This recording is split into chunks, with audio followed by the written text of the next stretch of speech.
Satu, dua, tiga. Ada satu cara untuk hidup baik, hidup harmoni dengan kata hidup damai. Siapa kita? Kelompok 4. Kelompok 4 lawan perbuatan tidak menyenangkan. Kelompok 4 luar biasa. Waalaikumsalam warahmatullahi wabarakatuh. Selamat sore, selamat siang menjelang sore Bapak Ibu yang kami hormati, Bapak narasumber, Ketua Laboratorium Pengembangan Bahasa, dan Bapak Ibu dosen. Izin kami menyampaikan Bapak dari penyidik Polda Sulawesi Tengah. Kami dari kelompok Harmoni pada kesempatan kali ini akan menyampaikan hasil diskusi kami, khususnya pada kasus perbuatan tidak menyenangkan. Judul esai yang kami buat adalah Menjaga Harmoni Hindari Perbuatan Tidak Menyenangkan. Tim penyusun ada saya, Asrianti, lalu ada Dr. Andi Agustiati, Dr. Sukma MPD, Bapak Dr. Andas Idris PTKMU, Julia Marhua SPD MPD, dan Desrin Lebagi SPD MPD. Perbuatan tidak menyenangkan, kami di sini membagi pembahasan menjadi tiga bagian kami sampaikan. Yang pertama adalah pendahuluan. Izin menyampaikan bahwa perbuatan tidak menyenangkan adalah istilah hukum di Indonesia yang merujuk pada tindakan atau perilaku yang menimbulkan rasa tidak nyaman, gangguan atau penderitaan kepada orang lain. Secara spesifik dalam hukum Indonesia, perbuatan tidak menyenangkan seringkali dikaitkan dengan pasal 335 KUHP.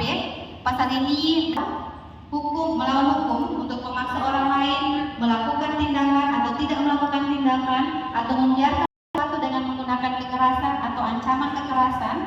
Di sini izin Bapak Ibu kami menyampaikan ada beberapa unsur yang perlu dibuktikan dalam kasus perbuatan tidak dilakukan oleh pelaku. 2. Perbuatan bersifat melawan hukum. 3. Perbuatan tersebut. Lanjut, kami di sini memberikan beberapa contoh kasus dalam pembahasan kami berdasarkan analisis kasus perbuatan tidak menyenangkan pada pasal 335 KUHP yang termasuk jenis-jenis perbuatan tidak menyenangkan. 1.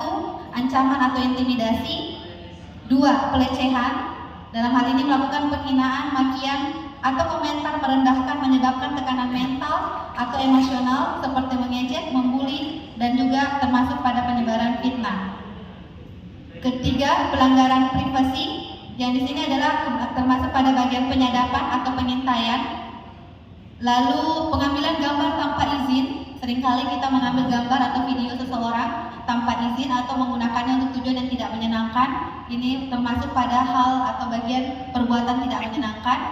Lalu gangguan ketentraman, melakukan tindakan atau dalam hal ini mengganggu ketertiban umum seperti membuat kebisingan, dalam hal ini kebisingan berlebihan, atau tindakan lain yang menyebabkan orang lain tidak nyaman.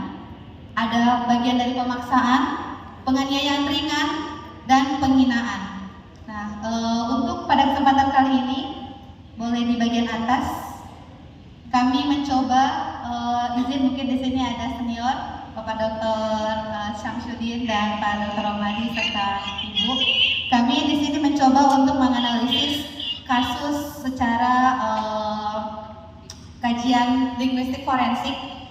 Kasusnya adalah ancaman dan intimidasi. Di sini ancaman dikatakan ancaman ketika seseorang mengancam dengan kekerasan fisik atau secara psikologis dengan menggunakan kata-kata dasar atau ancaman verbal untuk menakut-nakuti atau mempengaruhi orang lain. Kasus pertama ini terjadi pada Polres Palu di kasus dugaan tindak pidana perbuatan tidak menyenangkan. Kami melihat secara konteks situasional, ancaman ini diberikan oleh si A, dalam hal ini tersangka, yang tidak senang karena mendapat teguran dari si B, sehingga si A mengambil sebilah parang dengan diayunkan ke arah korban, namun tidak mengenai korban. Akibat kejadian tersebut, korban merasa nyawanya terancam dan merasa ketakutan. Nah, ketika sudah merasa ketakutan atau terancam, kasus ini telah terindikasi pada perbuatan yang tidak menyenangkan pada kategori kasus ancaman atau intimidasi dengan menggunakan kata-kata kasar atau ancaman fisik. Secara implikatur, dengan mengancam kekerasan, pelaku menyiratkan bahwa mereka memiliki kemampuan atau niat melaksanakan ancaman tersebut. Tujuan komunikatif yang pada kasus ini adalah ancaman ini dibuat untuk menakut-nakuti korban. Selanjutnya kami punya dua kasus lainnya yang nanti akan dianalisis atau dijelaskan oleh kedua rekan saya, yaitu dimulai dengan Ibu Destin untuk kasus pelecehan.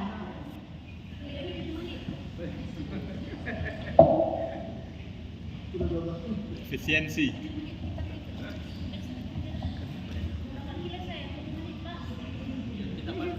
Baik, terima kasih. Saat ini saya akan melanjutkan penjelasan dari analisis kasus, yaitu kasus pelecehan. Melakukan penghinaan, makian atau komentar yang merendahkan menyebabkan tekanan mental atau emosional seperti mengejek, membuli atau menyebarkan fitnah. Contoh kasus yang kami ambil yaitu kasus Andika Kamenben yang lapor polisi seusai anaknya alami kekerasan verbal dari orang tua temannya. Dilihat dari konteks situasional, kasus ini bermula dari rebutan mainan antara anak seorang pesohor dengan temannya yang pada kasus ini adalah pemilik mainan. Anak SD tersebut mengadukan kejadian ini kepada orang tuanya. Kemudian orang tua datang ke sekolah dan memarahi anak si artis. Tidak menerima kejadian tersebut, ia melaporkan kasus ini kepada polisi dan menganggap bahwa perkataan yang diucapkan mengandung kekerasan verbal yang membuat anaknya trauma hingga menangis terus-menerus.